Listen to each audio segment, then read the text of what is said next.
J'ai traversé la France, donc ce milieu-là, je le connais. Je voulais une faune et une flore complètement étrangères pour me dépasser, pour apprendre à m'adapter aussi dans un milieu inconnu. Et j'ai opté pour le Sri Lanka, qui est une petite île qui fait 700 km de sa longueur la plus longue. Et donc pour traverser un pays en maximum 2 semaines, il me fallait viser une petite île au milieu de l'océan Indien.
Quand tu débarques de l'aéroport là-bas, tu as un 40 degrés étouffante qui te tombe sur le nez, tu as du mal à respirer.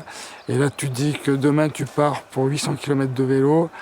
Ça va être un petit peu compliqué de trouver son souffle. Tu fais 3 pas, tu as des lézards de 2 mètres qui te sortent de l'aéroport. Tu te dis, ouais, ça y est, on est dedans, quoi.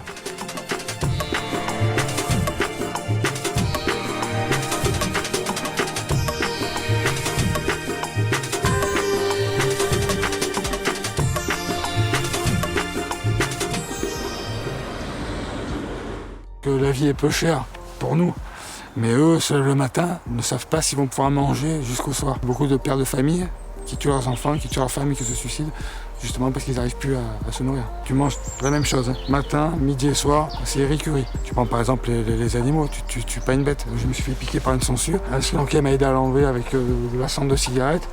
Tu l'écrases pas, hein. Tu laisses partir la sangsue.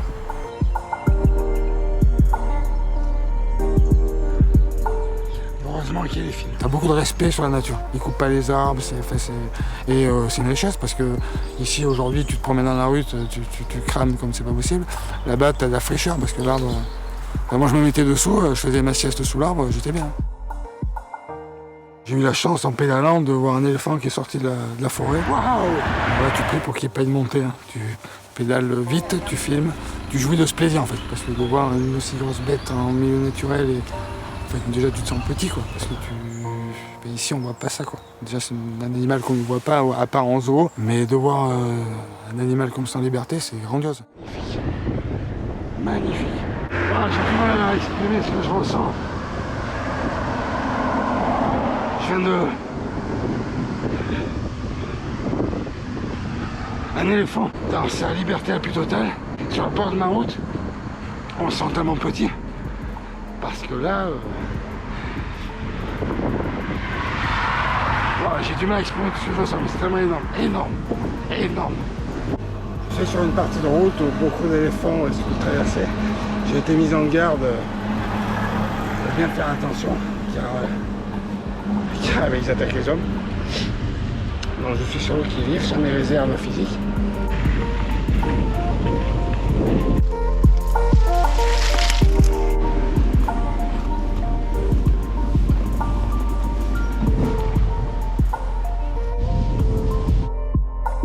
Donc tu as facilement accès au point d'eau pour te baigner, te rafraîchir. Et là, j'avais extrêmement chaud et je me suis jeté dans un lac et j'ai vu un troupeau de buffles qui sont rentrés par le lac. Il y avait l'agriculteur qui passait par l'autre berge et qui s'est mis à courir vers moi. Donc moi, je me baignais, il y avait les buffles à côté, je sors de l'eau. Et il me fait des grands signes, comme quoi j'étais un peu fou, qu'il pouvait m'éventrer. Quand je les ai vus sortir de l'eau, j'ai bien compris que c'est pas les bovins de chez nous.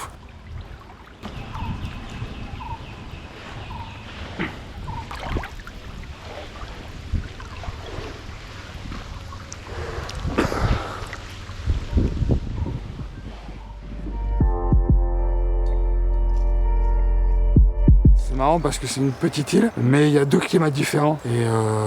Enfin, c'est sec de chez sec, t'as pas beaucoup de végétation en fait. J'ai monté la plus haute montagne là-bas, j'ai redescendu. Et quand tu passes ce stade-là, tout est vert, t'as de la végétation.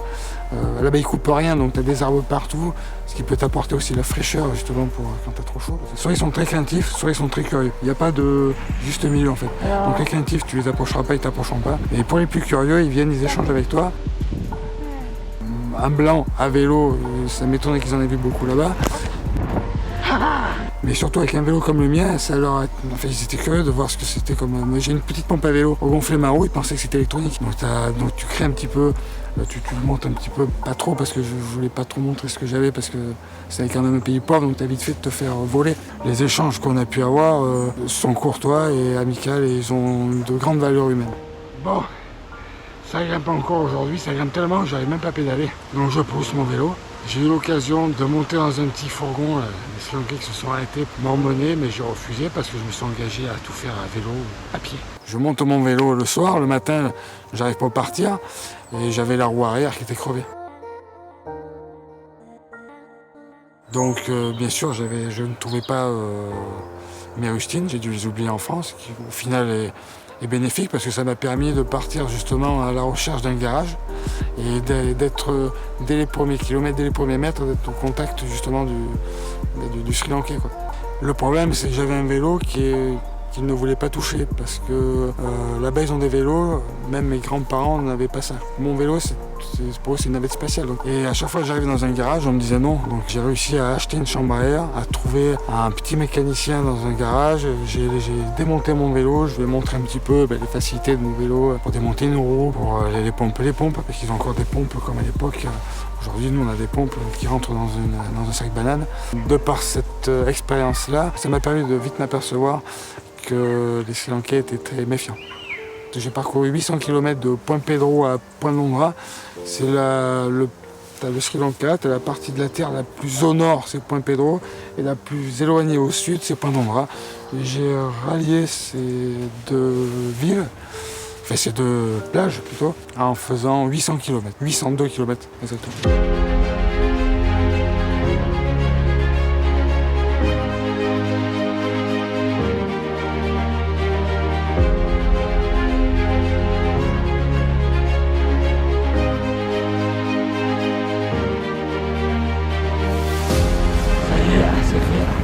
J'ai enfin avalé mes 2000 mètres d'altitude. Le plus dur est fait.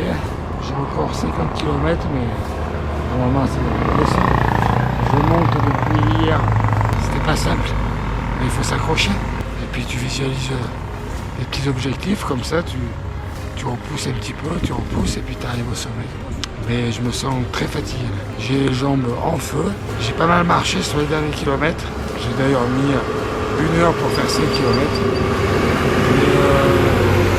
Mais j'y suis. J'ai la satisfaction d'y être.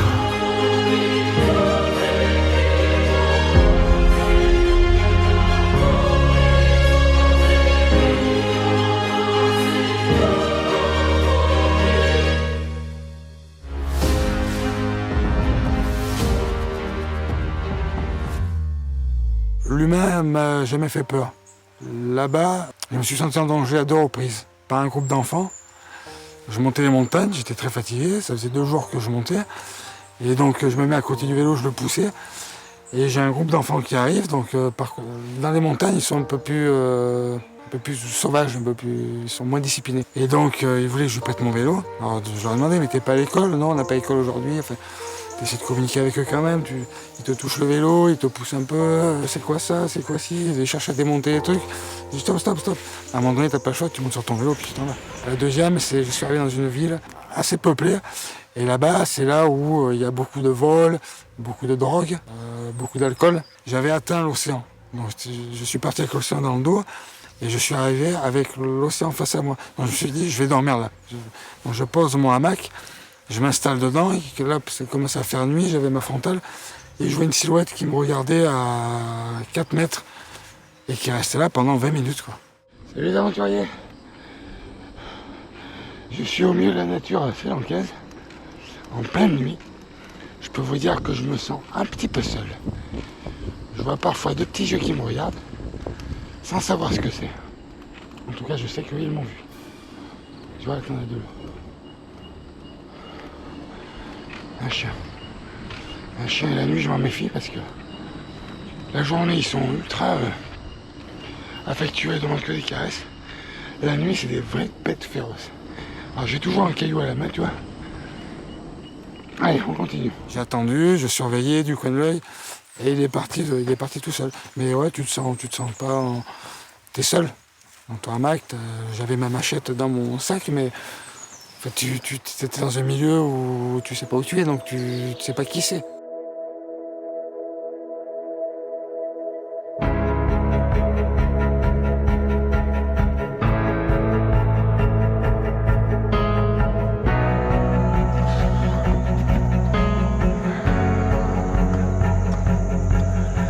Là, je suis dans le mal.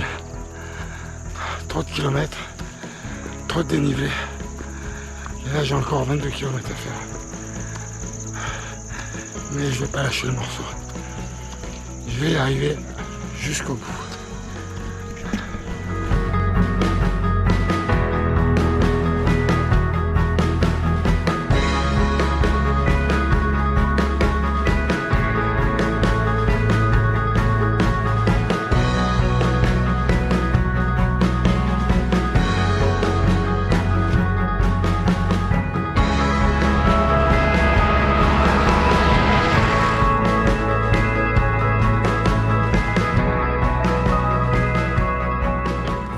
Il faut que tu t'adaptes, tu as un langage, tu as d'autres traditions.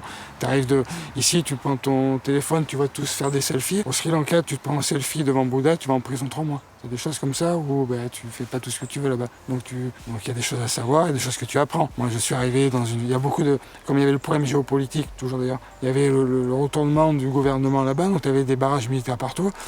Je suis arrivé, quand tu t'es tapé 80 bornes à 40 degrés à l'ombre, avec le soleil sur la tronche, tu vois, en fait, tu avais juste la place d'un véhicule. Et là-bas, ils ont des bus, peints de partout, bref. Tu as des bus, et je suis arrivé sur ce barrage militaire, et j'ai vu un petit passage sur la gauche où je pourrais circuler.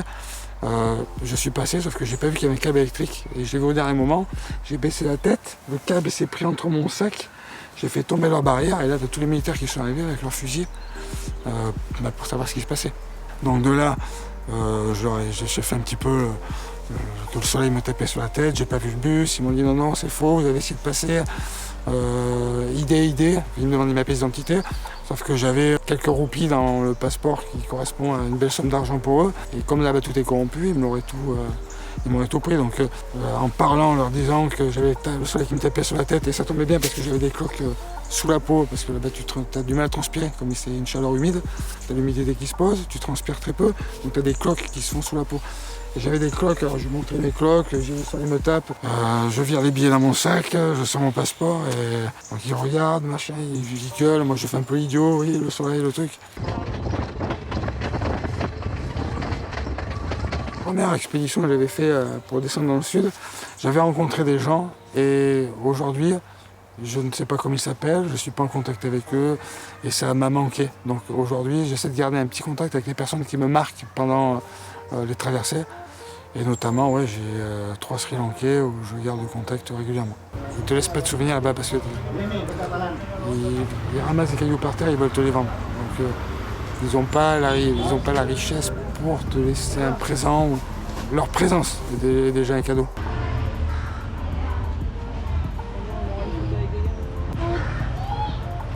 Et en fait, des fois, ça m'arrivait, quand je les voyais à la sortie du bus, leur donner des stylos, des choses comme ça. Thank you very much. God bless you. God bless you. Et comme je disais, tu as l'élève qui est craintif, qui va pas t'approcher, tu vas pas pour l'approcher. Et tu as les autres qui sont curieux, qui vont venir. Et puis il va y avoir un échange avec eux. C'est notamment dans les écoles, ou une école chrétienne d'ailleurs, ils ont le respect pour les prêtres, en fait, ils leur embrassent les pieds. Et j'ai donné le premier, je suis arrivé dans une école des plus démunis, en fait tu avais l'église, tu avais toutes les maisons de pêcheurs autour, les pêcheurs c'est les plus pauvres là-bas, et ils ont l'école qui est autour de l'église. Et quand je suis arrivé là-bas pour distribuer la première fourniture au premier élève, il m'a embrassé les pieds.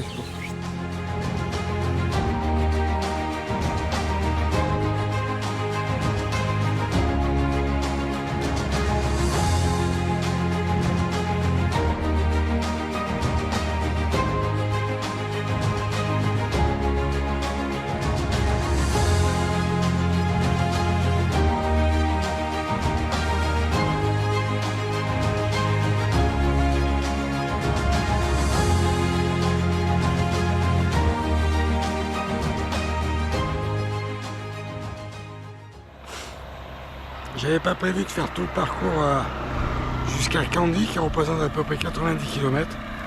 Mais je suis bien parti pour boucler ça. Par contre, il m'a expliqué ça donc. Et j'ai quand même rempli une bouteille vide d'urine, au cas où j'ai vraiment très soif. Parce qu'il est ici à 20h et il fait encore très chaud, je transpire à foison. On compare toujours ce qu'on connaît, moi je compare la France par rapport à ce que je peux voir après. Enfin, en l'occurrence là, je compare la France. Ici on n'a plus de discipline, on a tout. On a internet, on a les téléphones, on a tout ce qu'on veut à portée de main. Là-bas ils n'ont rien, mais il y a une discipline et un respect, moi qui m'a beaucoup ému. On voit surtout par rapport aux moyens de transport, les véhicules. Ça a été des véhicules pas tout récents, et il n'y a qu'au niveau de là où est l'aéroport, à Negombo, où là tu commences à voir des véhicules que tu as plus l'habitude de voir, mais très peu, hein. J'ai vu une Audi, le reste c'est des vieilles voitures, des Toyota Corolla, ils ont beaucoup de japonaises, comme ça se répare assez facilement, c'est fiable. Tu as le droit à tant de litres par véhicule, donc tu as des queues, parfois les gens attendent 24 heures à la pompe à essence avant de pouvoir passer. Tout est géré par les militaires, donc c'est tel véhicule, tant de litres. Et il y a les tracteurs, les tractopelles, les bagnoles, les tuk-tuk. T'as des queues de plusieurs kilomètres et les mecs attendent 24 heures devant la pompe. Tu n'as pas le droit de gueuler. Enfin, c'est mal vu en fait de parler fort, de gronder. Donc déjà tu es là-bas, tu te plies à plus ou moins à leur culture, à leur façon de vivre. Donc je voulais pas gueuler, je voulais pas les effrayer, difficile à gérer. Donc je suis monté sur mon vélo et puis je suis parti.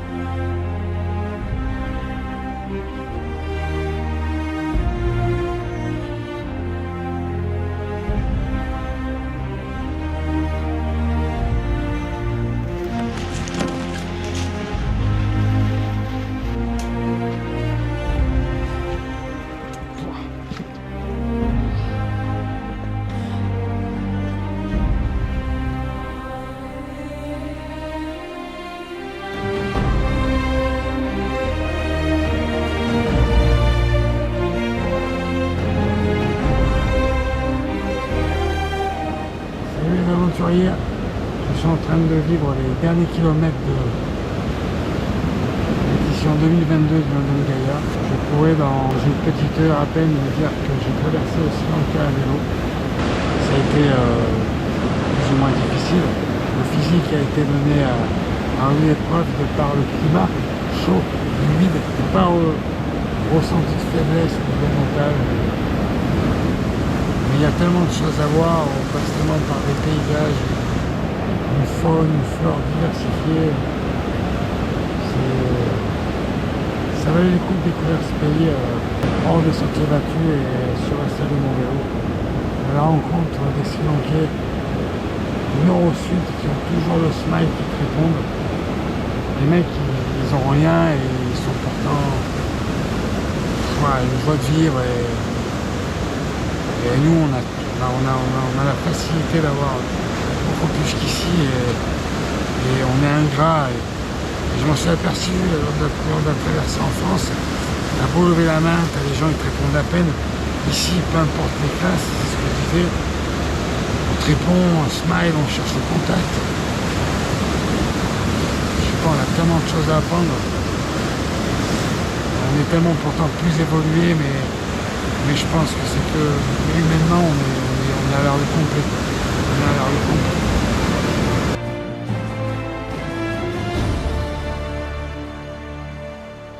Ah, ça a été c'est l'aspect humain. Moi, ça m'a beaucoup troublé, tu vois. Ah, mais c'est dur, c'est dur. En fait, je suis blessé par ce côté-là. Toi, j'ai traversé la France, t'as beau dire bonjour, et personne ne te répond. En fait, là-bas, on te voit un blanc à vélo, ils ont jamais vu ça. Tu fais signe, ils te disent tous bonjour, ils cherchent tous le contact, ils cherchent à parler. Alors, il y en a très peu qui parlent anglais, mais j'ai eu des alléluia, des hello, des oh my god. Un échange avec un Sri Lankais qui avait sa fille qui était en France. Il ne savait pas où elle était en France. Des choses comme ça, ça m'interpelle en fait. Par exemple, ils n'ont pas le droit au visa, ils ne peuvent pas quitter leur pays. J'ai vu des poids lourds en panne sur le bord de la route. Tout le monde s'arrête pour changer la roue, quoi. Et bien les dernières journées, je m'étais gardé que 30 km pour profiter de mon arrivée. Et en fait, quoi dire, je suis arrivé au phare en fait, au point d'endroit, c'est un phare. Et voilà, c'était fini quoi. Physiquement, à part les montagnes, où j'ai dû monter à 2000 mètres d'altitude. J'ai passé 2 jours sur le vélo à le pousser, à pédaler. Là, ça a été compliqué physiquement. Ouais, comme ça. Tu bois pas l'eau du robinet, par exemple. Donc moi, j'avais une gourde d'eau filtrante.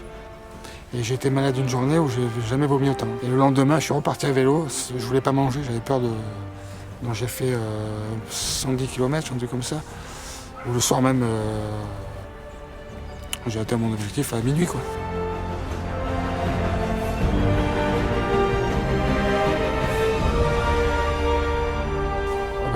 Pour dire un petit peu leur côté sur le partage, tu es à vélo, tu t'arrêtes pour boire un petit coup d'eau.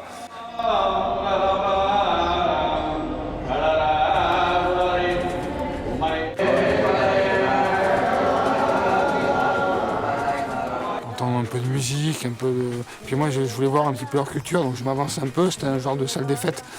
Et c'était l'anniversaire d'un enfant qui a 5 ans peut-être, mais les invités bien habillés. Moi je croyais que c'était un mariage.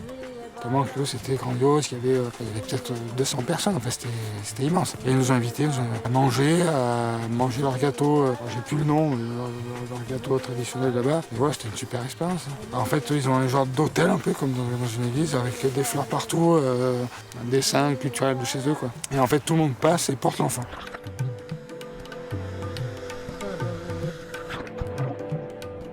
De s'écouter soi-même, de ne pas écouter les autres. Les autres te diront toujours ça va être trop dur.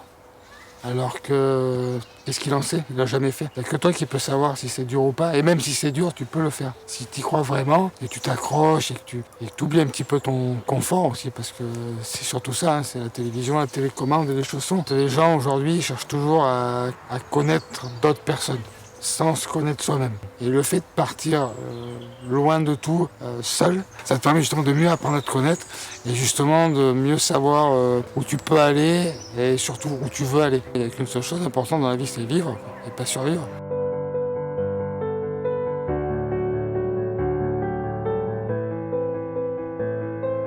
Merci de m'avoir permis de vivre toutes ces choses et merci surtout d'être ce qu'ils sont. Je voulais remercier tous les partenaires, les sponsors et toutes les personnes qui ont participé à cette aventure. Merci à tous d'être venus ce soir et on se donne rendez-vous l'année prochaine pour le London Gaillard 2023.